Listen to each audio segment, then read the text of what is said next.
প্রকৃতির সুন্দরতম প্রকাশ ফুল। নানান ফুলের রং, গন্ধ আর সৌন্দর্য মুগ্ধ করে যে কোনো বয়সের মানুষকে।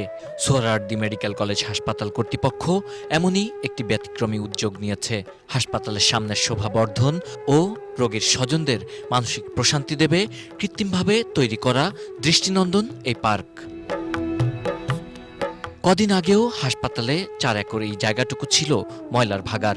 120 ট্রাক ময়লা সরিয়ে জায়গাটিকে প্রথমে উপযোগী করা হয়েছে। তারপর এই পার্কে লাগানো হয়েছে 50 প্রজাতির ফুল আর বিভিন্ন প্রজাতির ঔষধি, ভেষজ ও বনজ গাছ। নাম দেয়া হয়েছে পুষ্পপল্লব। তৈরি করা হয়েছে কৃত্রিম লেক, যেখানে দেখা মিলবে চিরচেনা বাংলার প্রকৃতির। এই উদ্যোগটিকে সাধুবাদ জানান চিকিৎসকরা।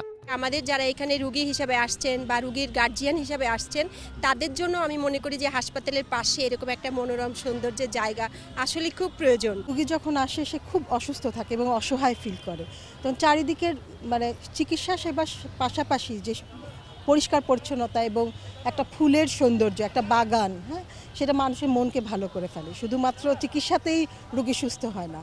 পুষ্পপল্লবের স্বপ্নদ্রষ্টা বললেন, এর মাধ্যমে চিকিৎসা নিতে আসা রোগীদের মানসিক প্রশান্তিও মিলবে। তবে এর রক্ষণাবেক্ষণ তাদের জন্য বড় চ্যালেঞ্জ। মূলত দখলমুক্ত করা এবং এটিকে সুন্দর করে রোগীদের উপশমে সহায়তা করাই এটি মূল উদ্দেশ্য। আমি বলতে পারি, যেহেতু আমার হাতে গড়া, আমি যতদিন আছে ইনশাল্লাহ আমরা এই বাগানটি আমরা সুন্দরভাবে রাখার চেষ্টা করব। শনিবার পুষ্পপল্লবের উদ্বোধন করা হয়। এ সময় ছিল গ্রামীণ ঐতিহ্যের অংশ হিসেবে পিঠা উৎসব। দর্শনার্থী ও চিকিৎসকরা মেতেছিলেন এক আনন্দ আয়োজনে।